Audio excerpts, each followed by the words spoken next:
If we could. Oh, geez.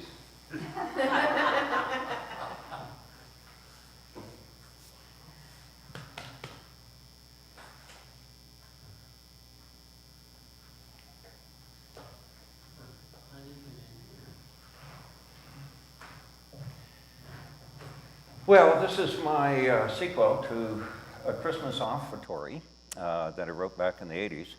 And as I mentioned at church, I started this thing about 10 years ago and then forgot that I'd started it. And one day I was looking for a file in my computer, and it was in one of those places where I never really would look. And sure enough, there it was. And I thought, well, this is interesting. I ought to look at it. And at that point, then I decided it was time to rewrite it. One thing I would like to say is that this had about 25 drafts to it, and it would have never made it to the degree that it is today without the help of Sean Sloan, who found all sorts of peculiar and wonderful things and challenged me on timelines and stuff like that. So I certainly want to say thank you to her.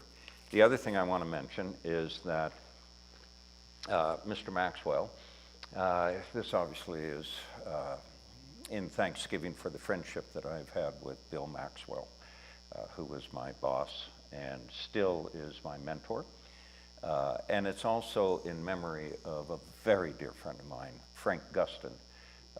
And Frank was a lawyer in Salt Lake City who I used to have a donut with every Tuesday and lunch every Thursday. I gained a lot of weight while Frank was my senior warden.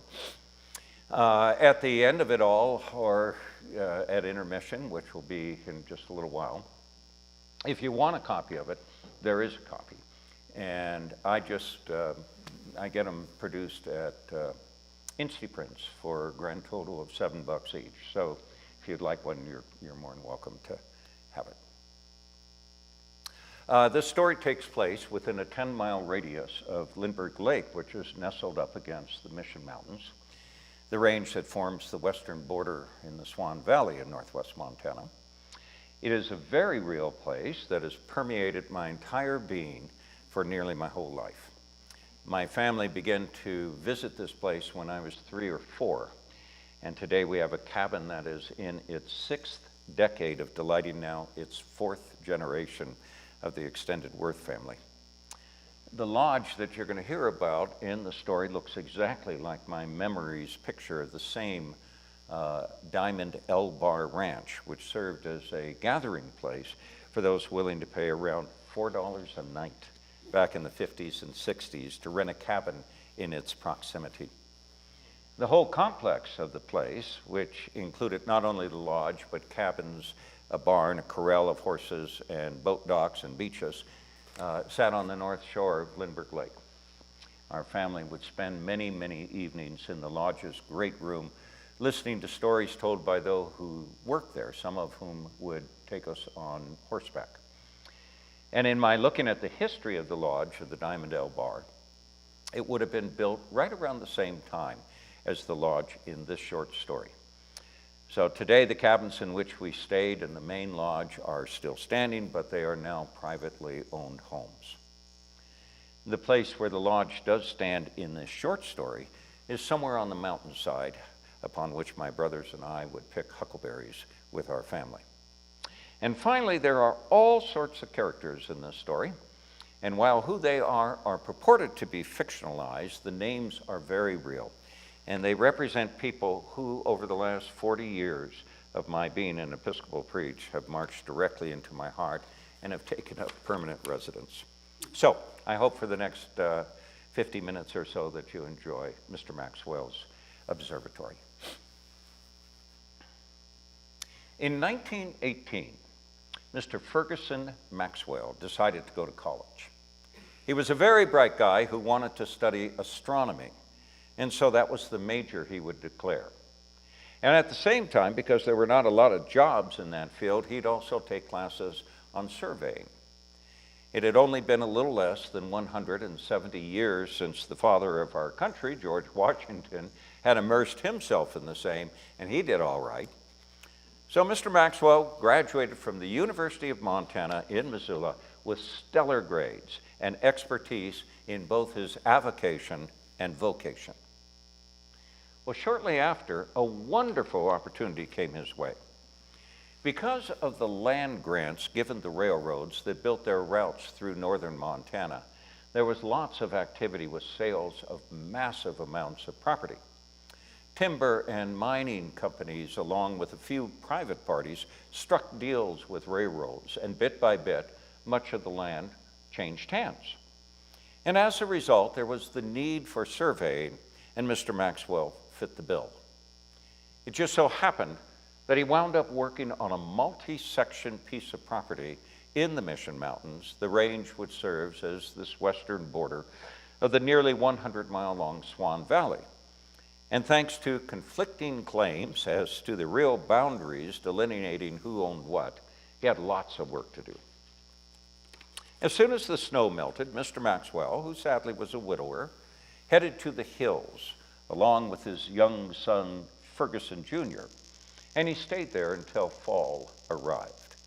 And because the job was so immense, the two returned next year and did the same the third year. Finally, the project was finished, and the party which hired him was so grateful that they offered him a boatload of money. Mr. Maxwell had also taken economics in college, and he understood speculation. So instead of just taking the money, he asked for and received a portion of the payment in land, a quarter of a section, or 160 acres. And from the remainder of his pay, he put some in the bank. He tucked some between the pages of Sears' Book of Bargains, and he invested a fair amount in Consolidated Edison Company of New York, Incorporated. With some of the money, the return on his investment, and this property in the Mission Mountains, Mr. Maxwell built a lodge, which had a great room, 8 bedrooms off the surrounding balcony on the second floor, a dining hall, a pool parlor with card tables, and thanks to a nearby stream and collecting pond, bathrooms, and a kitchen with gravity-fed running water. And with that, along with his son, he was in business principally providing a destination for scientists and students studying at the nearby University of Montana. By now, a decent road went up the Swan, and 2.5 decades later, as the result of the Rural Electrification Administration, electricity went up as well, providing all the modern comforts and conveniences of home. And from late spring to early fall, and sometimes even into the winter, students and teachers would come to study dendrology and geology, hydrology, atmospheric science, and Mr. Maxwell's favorite discipline, astronomy. Catering to that in particular, he had cleared the top of an outcrop of rock on the mountainside, 200 feet from his lodge, and brought in a 20-inch reflecting telescope, stationing it beneath his own design of a retracting roof. And over the years, his love of science was infectious, and his son caught it. Mr. Maxwell, also teaching high school in Missoula, having obtained a teaching certificate a few years earlier, inspired Ferguson Jr. to follow in his father's footsteps. And so at the age of 18, he also went to college at his dad's alma mater, similarly majoring in astronomy. Ultimately, the once young boy, now a mature adult, received his PhD. And he took a teaching position at the University of Montana, which allowed him, in the summer, to continue the work at the lodge, which was now known primarily as Mr. Maxwell's Observatory. Well, years passed, as did Mr. Maxwell. As well, so did his son's ability to be a full professor at the university and run the lodge. And over time, the need to go out into the woods and look at the stars in the sky far from the lights of the city was replaced with new ways of teaching involving slideshows and educational movies shown in the classroom. And while Professor Maxwell wanted to keep his dad's realized dream going, common sense told him to mothball it, entrusting it to a service to watch over and then wait for an opportunity for selling it to strike. Of course, that didn't happen immediately, and since it really wasn't costing much to hang on to, and there wasn't a front burner kind of issue of needing the money, it turned out that the prospect of selling the property ultimately outlived the sun. And that explains why one of Professor Maxwell's favorite students, a nice fellow by the name of Frank Hakeem, was driving up Highway 83 towards Kalispell on a snowy afternoon of the 12th day of Christmas, January 5th, 2010.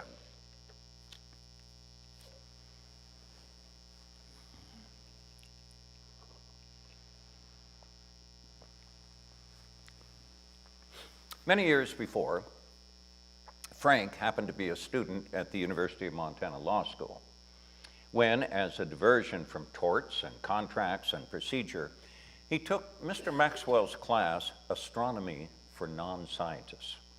They studied Aristotle, Galileo, Copernicus, Ptolemy, and other giants in early thought, as well as enough physics to understand in a general way how the heavens worked. As a result of that, Frank found the departure from the study of law all that he needed. And along with Ferguson, they developed a lifelong friendship, and he would soon become his lawyer. Having remained a bachelor, Ferguson had no heirs. And so when the end of his life was near, he called Frank and asked him to take the property and do something with it that would benefit people in the best possible way. There was nothing more specific than that in his wishes. And so Frank's law firm, Hakeem, and Hakeem, a partnership with his two brothers located in St. Paul, Minnesota, took custody of the property with the intent of selling it, establishing a charitable trust, and then, along with managing the corpus, be benevolent with grants from the interest and investment growth gained from the sale, combined with the rest of Professor Maxwell's very sizable estate. When land was divided up among the railroads in the very beginning of their expansion across the West, it had been called checkerboarding, because in both directions from the track, every other section of land bordering the tracks was given to the railroad, with the remaining sections being retained by the government. That was the incentive the railroad had to build, of course, across the West. Over the years, much of the railroads and government's land had been sold or traded, and Mr. Maxwell's observatory, with its 160 acres, was now being eyed by a developer who was planning quite the project on a section of land right next door to that which had been given over to the stewardship of the law firm. And as could be expected, long and tedious negotiations had finally nearly led to a sale for top dollar. It seemed exactly what the firm desired, and the developer was ecstatic at the prospect that he would now have the acreage for the approach to his own version of a lodge, that being a very luxurious resort and spa. The added property he would gain from this purchase would provide plenty of room for staff housing, as well as all the other outbuildings needed for such a grand complex. As well, the location of the observatory's telescope, long since gone, would turn into a most remarkable spot for afternoon and evening cocktails for the guests. He would even retain the name Mr. Maxwell's Observatory for the space, replacing the rusty base of the telescope with a full bar, a glass fireplace, and wonderful outdoor furniture under a gazebo. The developer, sharing that aside with Frank, bothered the lawyer tremendously. He'd remembered being at that clearing in the middle of the night, looking into the dark sky with Professor Maxwell, pointing out the constellations of Lacerta, Pegasus, and Triangulum. Converting that nearly sacred spot to anything but what it had been for almost a century remained the only hiccup preventing Frank's already having signed the buy-sell agreement to transfer ownership. He wanted the terms of the sale to include preserving the spot of the telescope as an undeveloped, historically significant area.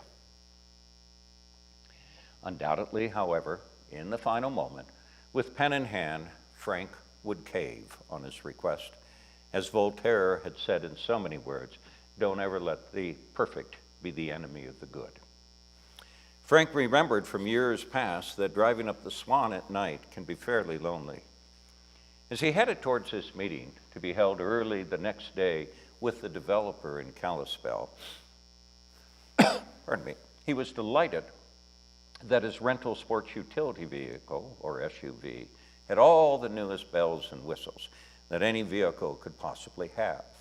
And that included satellite radio, which thankfully would be broadcasting the Orange Bowl football game between Iowa and Georgia Tech from Dolphin Stadium in Miami Gardens, Florida.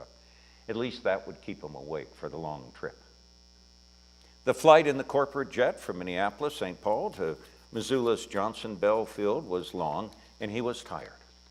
However, with only an hour and a half to go, and the thought that tomorrow the sale of the property would be finalized, the extra effort of making it to Kalispell tonight via the highway was well worth it. And still, there was that playing of the game to entertain him. Now, it's true, he could have flown directly to Kalispell, but he wanted to see Missoula again and drive by Mr. Maxwell's observatory, especially as darkness fell. As luck would have it, it turned out there was a break in the clouds, and soon he would be able to see those constellations Professor Maxwell had brought to life decades before. He felt drawn to do this one last time before unloading the property for an amazing amount of money. In his briefcase, next to his suitcase in the back seat, was the sales agreement, which had been worked on by his brother, the partner who was more expert in real estate law, and all the contingencies that could arise. Frank knew everything there was to know about patents, and the third brother was the managing partner who kept all the junior attorneys busy. And even though Frank was not the most experienced in this kind of law, he had known Professor Maxwell, stayed at the observatory several times, and felt personally duty-bound to carry out the task.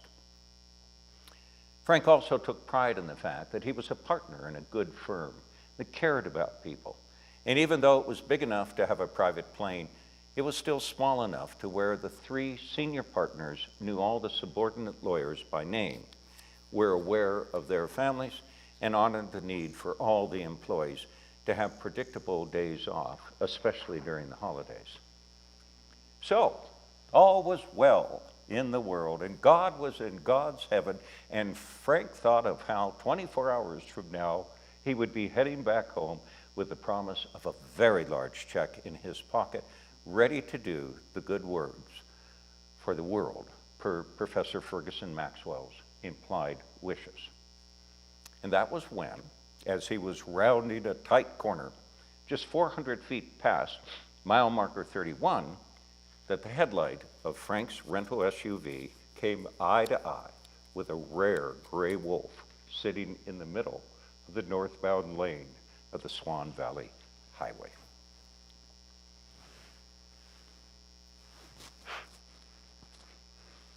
Now, besides being a good lawyer, Frank was also the convener of the Greater Minneapolis-St. Paul Consortium of Animal Welfare Agencies.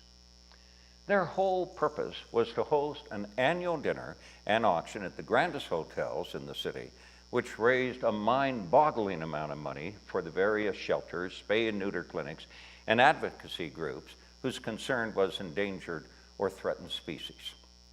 And so, probably somewhere between Frank's DNA and spinal column was a pre-programmed response to turn as sharply as it was possible, forget the consequences, and spare the wolf, which is exactly what he did. Now, it was kind of a slow motion thing. The vehicle crossed the center line, tipped on its right wheels, went crashing through the orange cones that warned of the absence of a guardrail, which was scheduled to be replaced shortly. And off into the ravine, Frank flew on his second flight of the day, this one unscheduled. He was aware that for a few seconds, the SUV was now sliding on the passenger side door, but then it flipped onto the vehicle's top and sledded downhill the rest of the way on a deep bed of snow, what the Highway Patrol report would later measure as 87 feet. Oddly, it was a quiet ride, and amazingly, he heard nothing break or crash.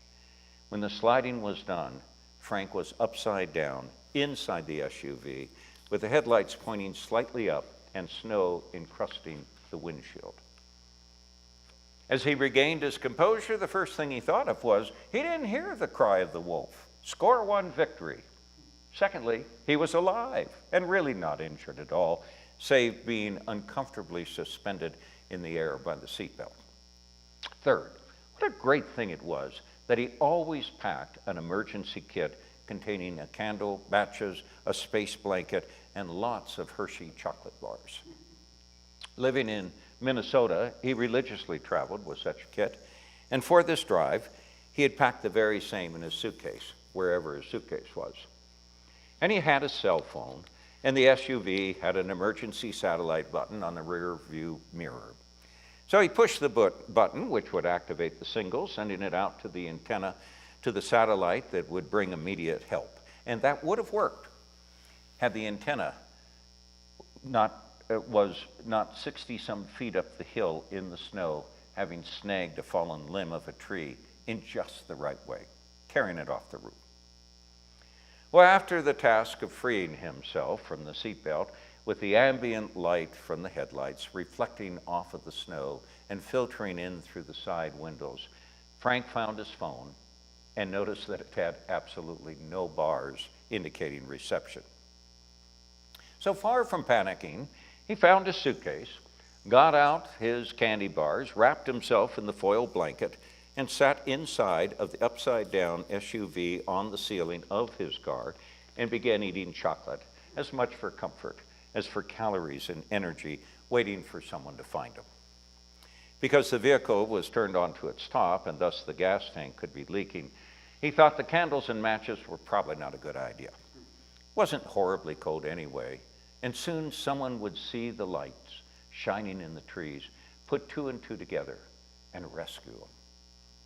About the time Frank was unwrapping the second candy bar, he heard a rustling against the car, and turning to look out the driver's side window, he expected to see someone who would help him back up to the highway. Instead, he saw the wolf, the perpetrator of this mess, and he swore that Canis Lupus was grinning at him just prior to walking away into the bushes. It was kind of like wolf wins and human loses. And for the first time, Frank was none too happy for sending $5,000 about a month earlier to the Wolf Recovery and Reentry Association of Wyoming and Montana. Christopher was a medically retired Episcopal priest in his 37th year. Shortly after he was ordained, a panic disorder, a form of depression, was simply derailing him from his vocation, despite the fact that he'd lived with it for 23 years prior. In way too short of time, as happened to so many people with depression, Christopher, in his case, went from being featured on the religion page of the daily newspaper when he arrived from seminary in Cambridge, Mass, to being homeless and living in the foothills of Salt Lake City in a makeshift hovel. However, thanks to the ministry of a dog and a cat, not to mention a bird and a mouse befriending him when he was at his lowest and determined to simply die one Christmas Eve, Christopher bounced back to life when, in a most amazing way, he became the patient of a very competent doctor, and a prescription of antidepressants sent the panic disorder packing. Once again, life was good. Leaving the streets after so many years of living on them, however, was more of an adjustment than he was capable of accomplishing. So a friend of his who knew this guy, whose second cousin was a clerk at the hardware store in the small western town of Seeley Lake in northwest Montana, put Christopher in touch with the property management company of an old lodge that needed a caretaker. Now, not much had to be done to keep the place in shape, but it did need someone looking out for its well-being. Also, since vandalism could strike a vacant property, just having a light on in the place and a truck in the driveway would go a long way to guarding against kids, just being kids, playing with matches or for that matter, others thinking this would be a great place to throw a party to end all parties. So, having first chatted with the property managers in Seeley Lake to see if it was okay to bring Otis the cat and Bill the dog, Christopher and his four-legged companions headed north to set up shop in the old lodge. He found it a wonderful alternative to the streets and exactly what the doctor ordered for his recuperation. And for the first time in his life, he had evenings of leisure, and that was a feast he never thought he would taste. And thanks to satellite television, he had all the comforts of a very large and grand home. By the world's standards, in his past life, he had been a loser, giving his living on the streets and up in the hills. But then, as gourmet chef and New Testament scholar, the Reverend Robert Farrar Capon had written, God really only cared for the last, the lost, the least, the little, and the dead. Christopher had already been 4 of those 5, and so he felt blessed. He also developed this thing for finding others, some of whom had found themselves members of those ranks.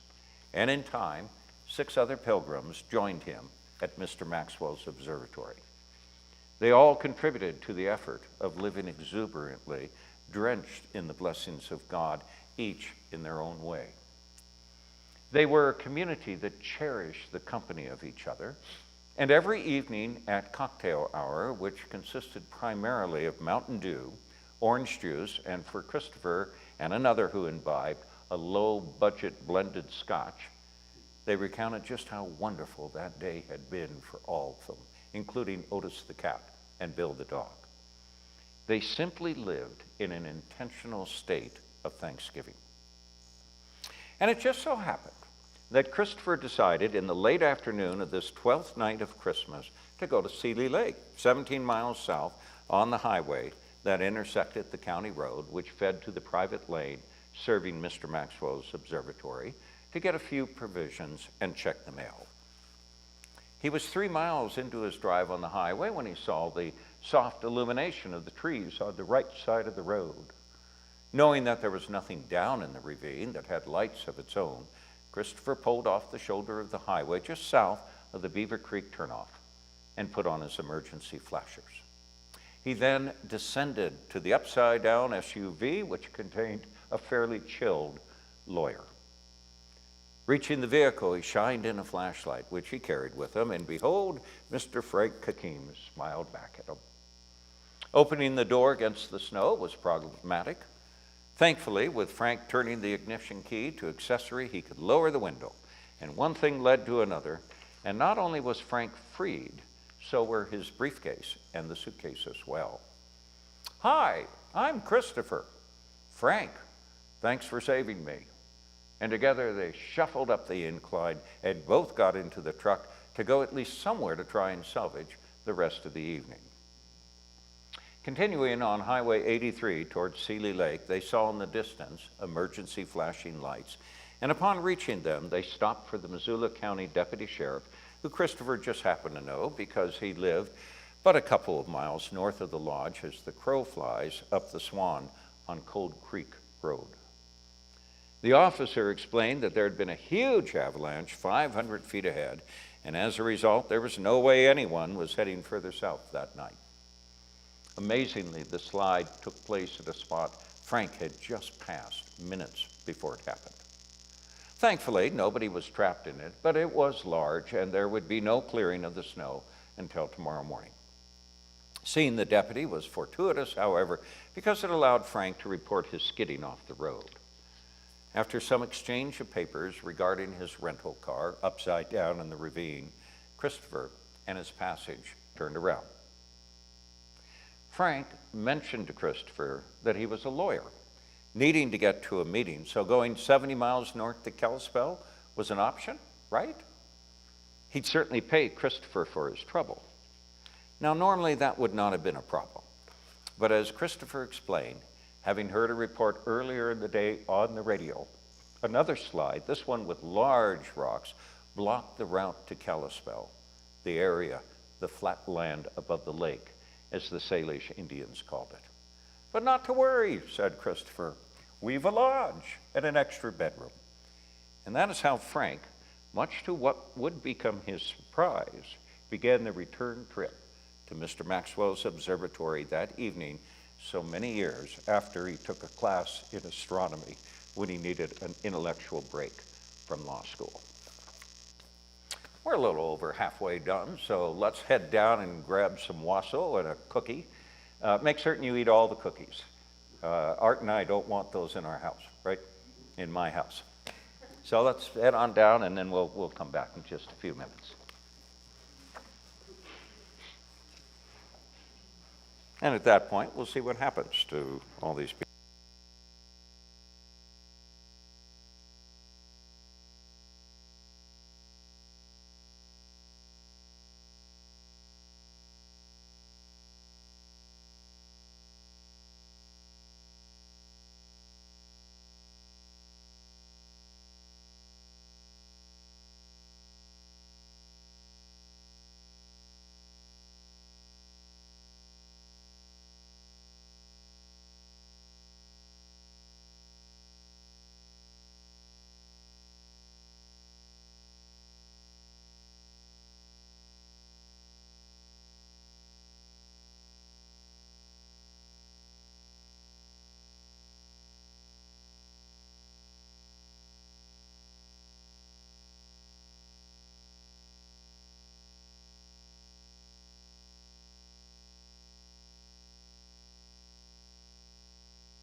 Well, it took a little while to get there. To begin, you had to turn onto the Lindbergh Lake Road at mile marker 34 and head to the Forest Service cutoff that climbed the hills around the lake. And then you took another right and ascended even higher on a private lane, and finally you were there. Well, Frank grabbed his stuff from Christopher's truck, and as he made his way into the lodge, a wave of nostalgic wonder simply overwhelmed him. Since he had not yet disclosed his full identity as the lawyer greasing the skids to sell the place, as he was sure that was a sore topic for Christopher, he still felt morally obligated to do so once he was settled. And looking around at the familiar settings from so many decades ago when he had last visited the place during law school, he was simply spellbound. Well, thankfully, Bill the dog rushed in and, displaying the same unqualified and unlimited love that God has for all, put an end to the silence. In fact, soon out of every corner of the place came people welcoming their guest with open arms. Cocktail hour, of course, had concluded an hour earlier, but Christopher still offered Mountain Dew, orange juice, or scotch. Frank went for the scotch. And despite the fact that a large bottle of the stuff he was served cost far less than but a shot of that which he had in his liquor cabinet at home, as well as on the corporate jet, what he was given was nothing short of an elixir of the gods. Exhausted, he fell into an overstuffed chair in front of the roaring fireplace and was overpowered by his good fortune to have been rescued. Christopher also joined him in a libation, his not having had one earlier. During their time of relaxing before the fire, it was very briefly mentioned by Christopher that the place was up for sale, and that at some point they all would probably have to move away from the lodge and, most tragically, one another. But that rough news was only a short interlude on their recounting the good news that Frank had escaped any injury in the accident. After his drink, and a second he was given, Frank was escorted to the table where tonight's meal had been delayed a little bit because of the unusual events of the day. Dinner was a very hearty lentil soup with garlic bread and some broccoli on the side, a vegetable made unusually fabulous because it was smothered with a buttery breadcrumb and lemon juice topping, just like the cook's mom used to make when he was a kid. Frank, of course, had eaten in a gazillion five-star restaurants around the world, but this night's dinner was just simply beyond description. And besides the savory soup, what filled him the most was the obvious love all in the household had for one another, even extending the same to him, the lawyer, who, unbeknownst to them, was about to pull the rug out from under their cheerful existence. Dessert was a huckleberry cobbler made with berries they'd picked themselves and then froze 5 months ago. Refusing to let their guest help with the dishes, the residents of Mr. Maxwell's Observatory ushered Frank up to his room, the one in the corner with 2 windows pointing west and north. He had slept in this very room years before when he first relished the wisdom of Professor Maxwell, and he got ready to call it quits on what had been quite a day's adventure. As he looked out his west window, he saw Christopher taking a fairly generous helping of the lentil soup, along with some kibble, to the barn, and there waiting for him was a fellow who was wagging his tail, obviously an outdoor dog.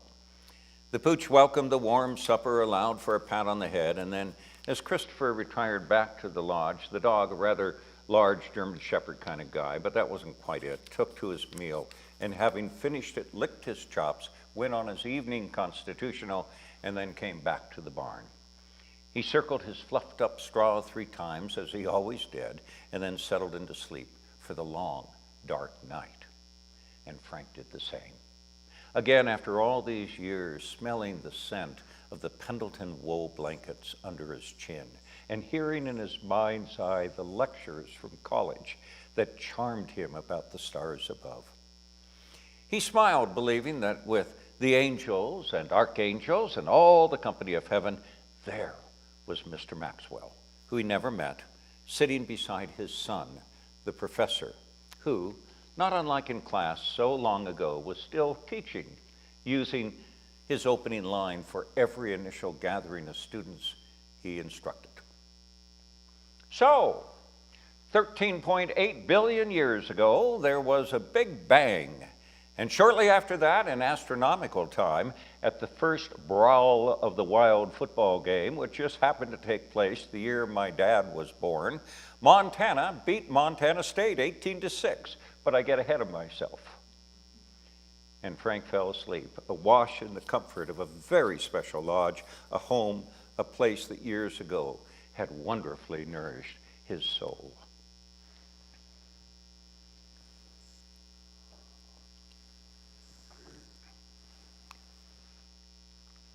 Well, the morning was filled with activity. It was Epiphany, after all, steeped in the story of the wise men coming to the manger and visiting Jesus, the newborn Son of God. As such, January 6th was a big-time day in the life of the residents of Mr. Maxwell's Observatory. Hearing on the radio station from Kalispell that the entire Swan Highway was now cleared of rocks and avalanches, Frank thought that after breakfast, he would corner Christopher and tell him, prior to leaving, what was what, disclosing that he was the skunk invading the picnic.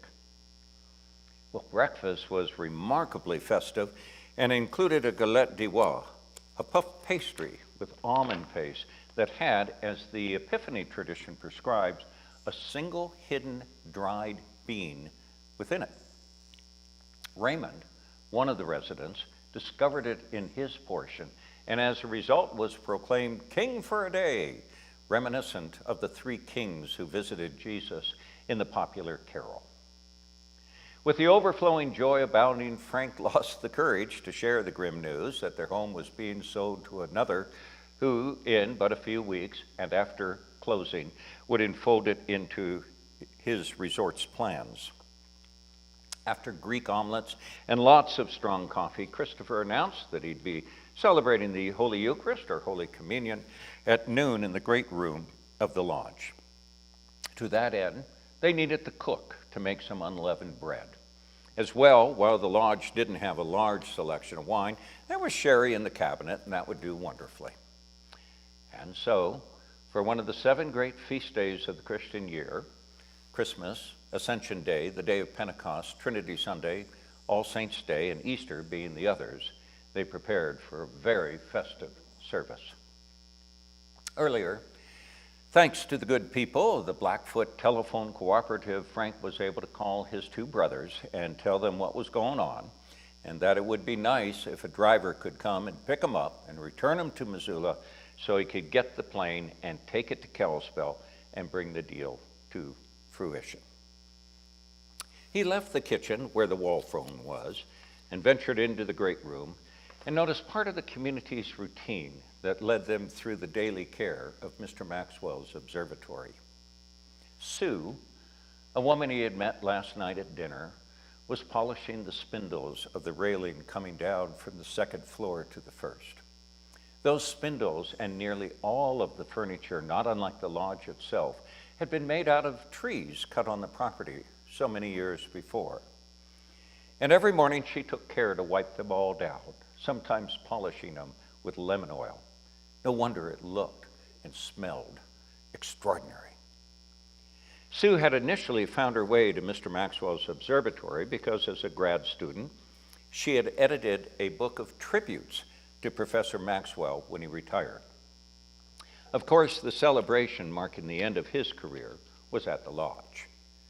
She returned years later, now considerably sight-impaired, when she heard from friends of the gathering of those living there who were committed to community life. So while Frank thought it sad she could not see the fruit of her labor, as did the rest, in reality, she actually saw its full glory in her mind as vividly as she did long ago. Still in one of the rooms upstairs at a desk sat a woman named Krista. She was incredibly brilliant and had this passion for websites. She could design one that was fabulous, and so from the lodge she worked worldwide, not only satisfying customers with her unique sense of creativity, but also brought in sufficient income to keep the home humming along. As someone who just didn't like the city and yearned for genuine community, she found out that this place existed when a plumbing contractor who had done some work at the lodge asked her to build his website. And since Christopher had given the plumber 4 stars and in the process described the place so poetically, she couldn't help but wonder what it was all about. Well, one thing led to another, and here she was.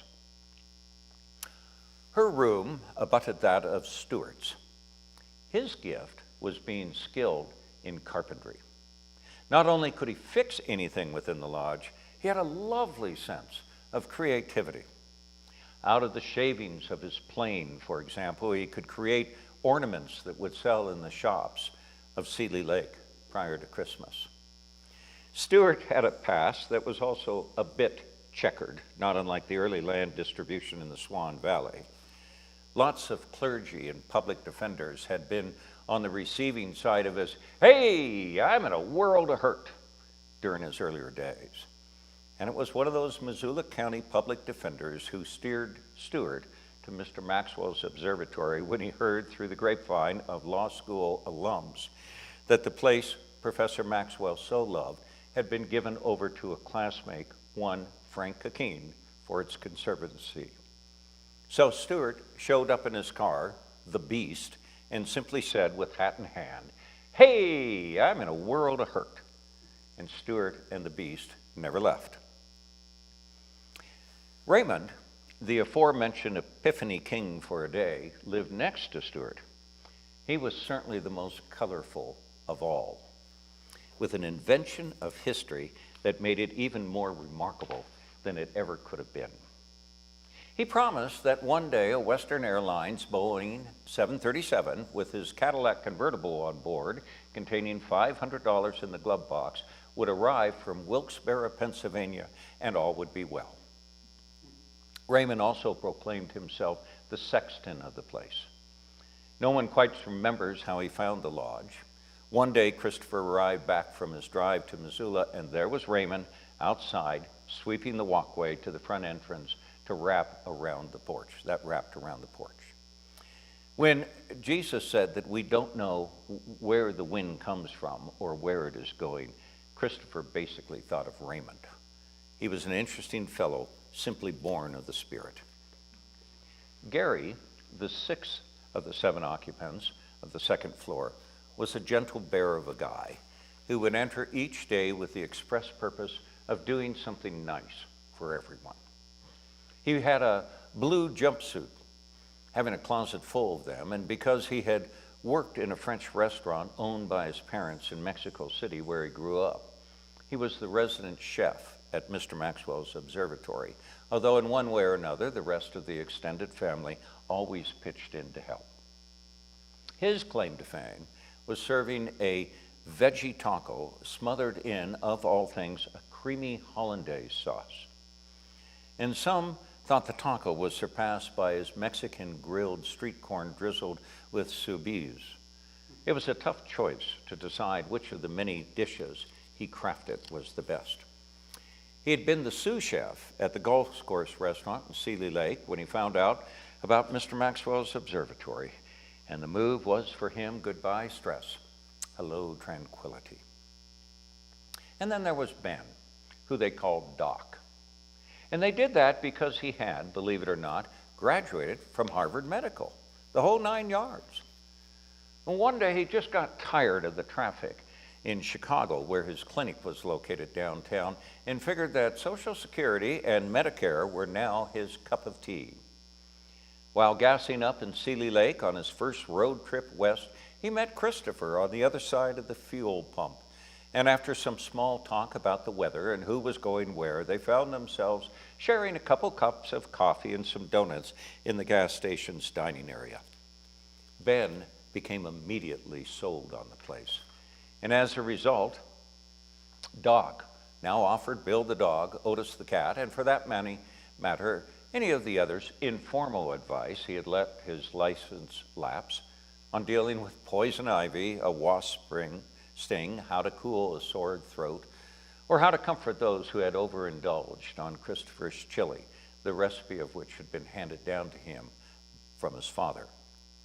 Having also run a clinic, he understood the business, and so he kept the books for Mr. Maxwell's observatory. As well, Doc was the resident custodian of the woods. If there was a piece of litter on any of the trails within 20 miles of the place, it was not there for long. Graffiti on a rock 10 miles up the hill was met with his wire brush. This valley was his adopted home, and he kept it clean. No wonder Frank looked at the assorted residents of this lodge and marveled as to the companionship they shared among themselves. He was also moved very deeply by their hospitality extended to him. It was not just a well-oiled machine, it was the grace of God incarnate.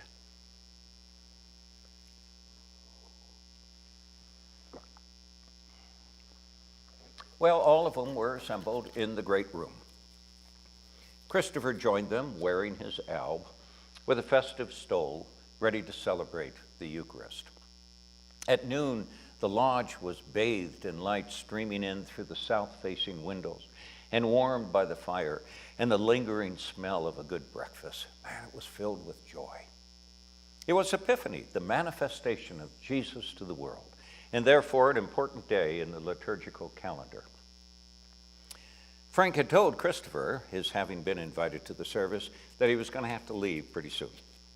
Just a few minutes prior, he had placed another phone call to his brothers from the old phone booth in the great room and was assured that, among other things, a car was indeed headed to the observatory to bring him back to Missoula. That was the reason he'd have to depart mid-service. Well, Christopher put Frank at ease by telling him that leaving early was fine, and added that in his experience as a parish priest, members of the congregation often left prior to the post-communion prayer to get home for the game or for a better seat at the pancake restaurant. And with that discussion out of the way, worship began. Now, central to the Feast of the Epiphany is the story of the wise men who visited Jesus. It's found in Matthew's Gospel, and Christopher read it to them. After that, in a short sermon, he came to the Nicene Creed, the prayers, and then the offertory. And the offertory was one of Christopher's favorite parts of the whole service. Besides bread and wine, or in this case, Christian Brothers sherry, being brought to the altar, all those living there gave what they did, if not what they had. There was an offering plate near the door, which stayed there all the time, collecting things throughout the week symbolic of what the residents contributed to the life of the place day by day. It wasn't like a regular offering plate that would be brought to the altar just prior to Holy Communion. Its purpose was to remain there in the midst of the usual traffic of the 7 residents, to remind them that this was what they were all about, offering their time, talent, and energy in ministry in the name of Christ. So it was not out of the ordinary that on her way to the service this particular noon, Sue dropped her dust rag into the plate. Ben placed in it a reminder to all to take their vitamins. Stuart normally tossed in some nails and screws, but this time offered some shavings of wood, and Frank threw in a $50 bill. And then came communion, and Frank exited early, just as he thought he'd have to do, following his receiving the bread of heaven and the cup of salvation. The others waved him goodbye, but stayed where they were for the rest of the service, savoring the love that they shared for one another. And as Frank was walking out, he stopped by the offering plate, an old Marie Callender's pie pan, and dropped in something else.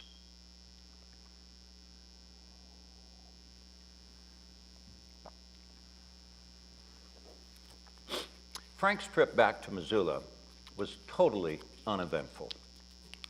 The orange cones had been replaced at the scene of the abrupt departure from the highway 21 hours ago.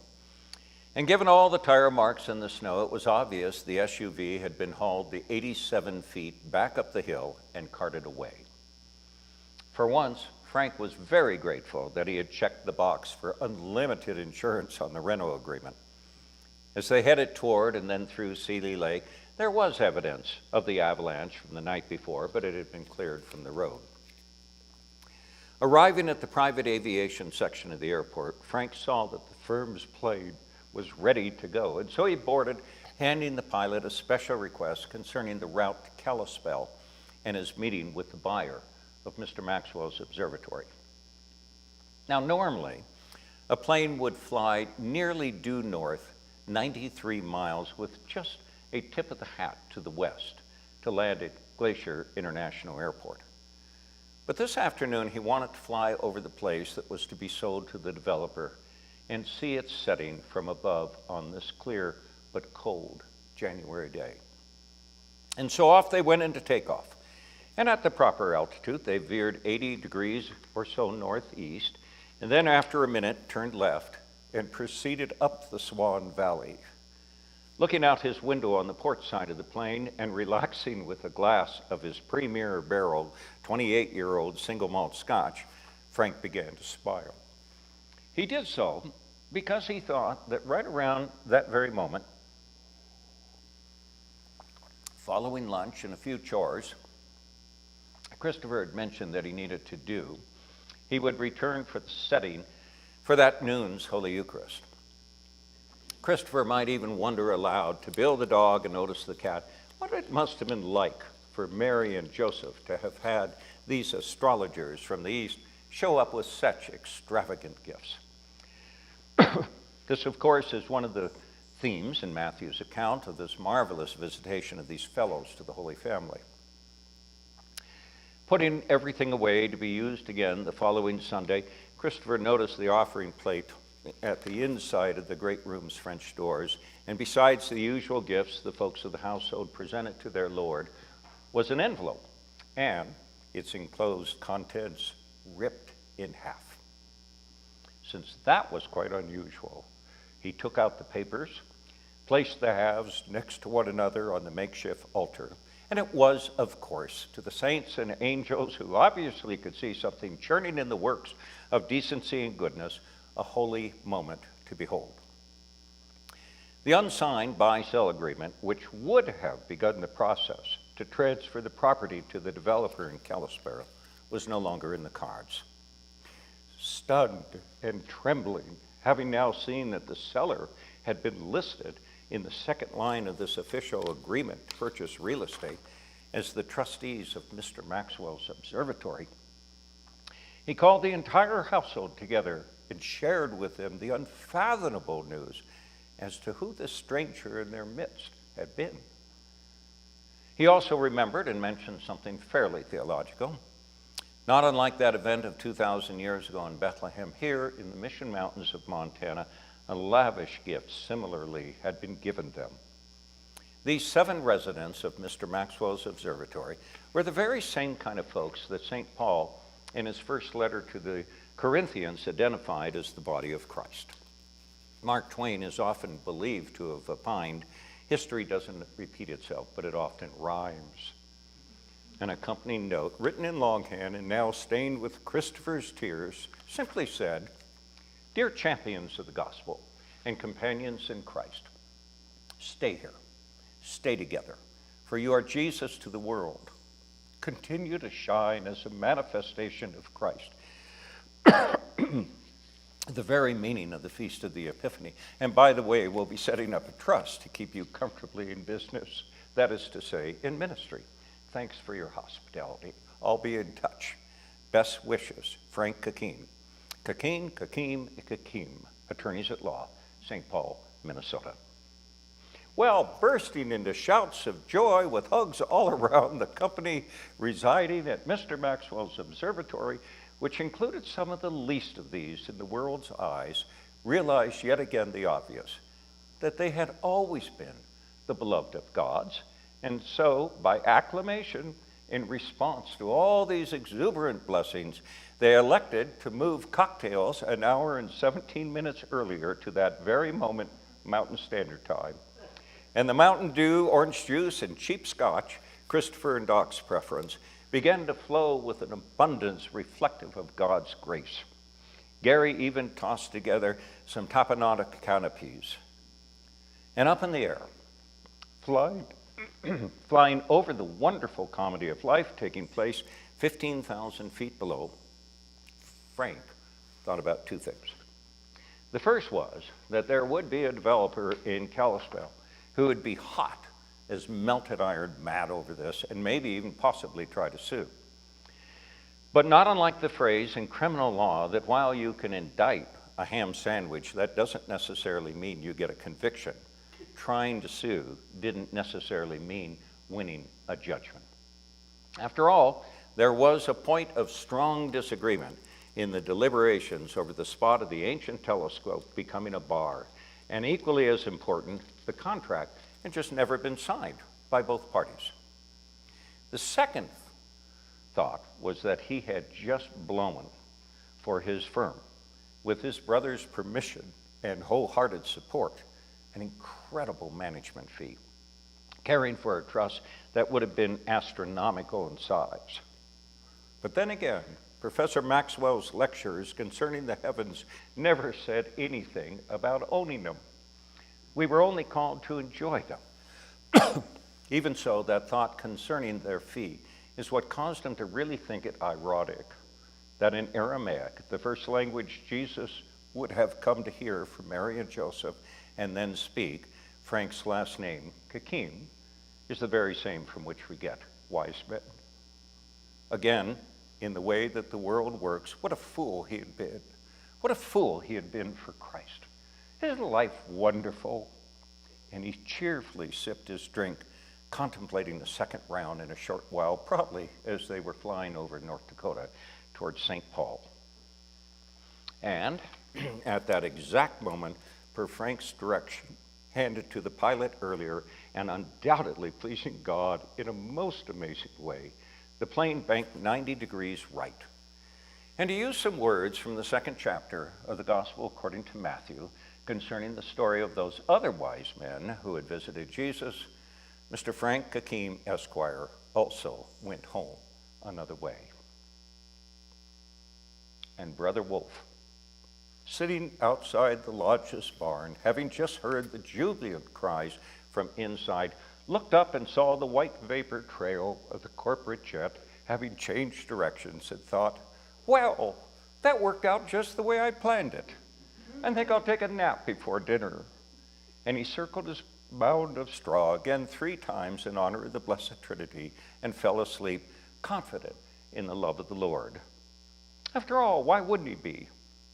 God was indeed in God's heaven, and all was well at Mr. Maxwell's Observatory.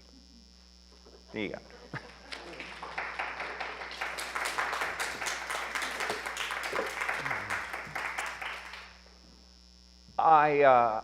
I'm going to turn my mic off. Is that all right? You know,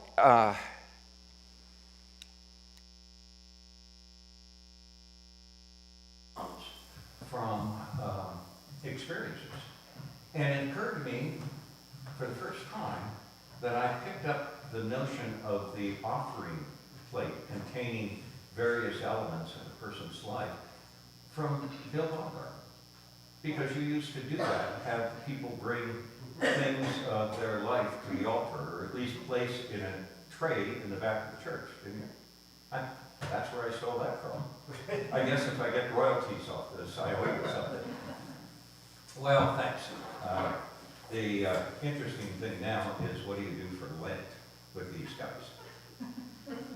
I don't know. And I also don't know whether or not Sean is ready to do another manuscript 25 times. So, Brian, how do you come up with something like the location being in St. Paul's, and such as, like the location of the law firm being in St. Paul's, Minnesota? How do you come up with a location for that firm, for example? Well, how did you come up with that name, Kakini